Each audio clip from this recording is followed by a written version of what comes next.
Hello, ಎಲ್ಲರಿಗೂ ನಮಸ್ಕಾರ. ಹೇಗಿದ್ದೀರಾ ಎಲ್ಲರೂ? ಇವತ್ತು ನಾವು ನಮ್ಮ ಏರ್ಫೋರ್ಸ್ ಸ್ಟೇಷನ್ ಒಳಗೆ ಇರೋ ಮೂವಿ ಥಿಯೇಟ್ರಿಗೆ ಹೊಂಟಿದ್ವಿ. ಸಾಯಂಕಾಲ 6 ಗಂಟೆ ಆಗಿತ್ತು. ಗೇಟನ್ನ ಎಂಟರ್ ಆಗಿ ಲೇಟ್ ಆಗಿತ್ತು. ಸೊ ಬೇಗ ಹೋಗಿ ಟಿಕೆಟ್ ತಗೊಂಡು ಕುಂತ್ಕೊಂಡ್ವಿ. ನಮ್ಮ ಜೋಡಿ ಇವರು ಬಂದಿದ್ರು ಮೂವಿ ನೋಡಕ್ಕೆ.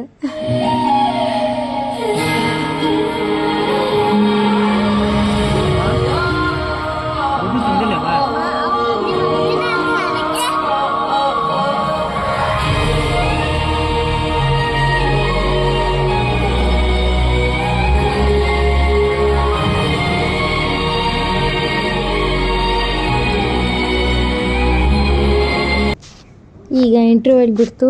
ಎಲ್ಲರೂ ಒಂದೊಂದು ಐಟಮ್ ಕೇಳತ್ತಿದ್ರು. ಸೊ ಎಲ್ಲರಿಗೆ ಸ್ನ್ಯಾಕ್ಸ್ ಕೊಡಿಸಿ ತಿಂದು ನಾವು ವಾಪಸ್ ಮೂವಿ ಎಲ್ಲ ಕಂಪ್ಲೀಟಾಗಿ ಮುಗಿಸ್ಕೊಂಡು ವಾಪಸ್ ಮನೆ ಕಡೆ ಹೊರಟ್ವಿ. ಇವತ್ತಿನ ನನ್ನ ಈ ಶಾರ್ಟ್ ವಿಡಿಯೋ ನಿಮ್ಗೆ ಇಷ್ಟ ಆಗಿದ್ರೆ ಲೈಕ್, ಶೇರ್, ಕಮೆಂಟ್ ಮಾಡಿರಿ. ಹಂಗೆ ಚಾನಲ್ನು ಸಬ್ಸ್ಕ್ರೈಬ್ ಮಾಡ್ಕೊರಿ ಮತ್ತು ಮರಿಬೇಡ್ರಿ. ಬಾಯ್.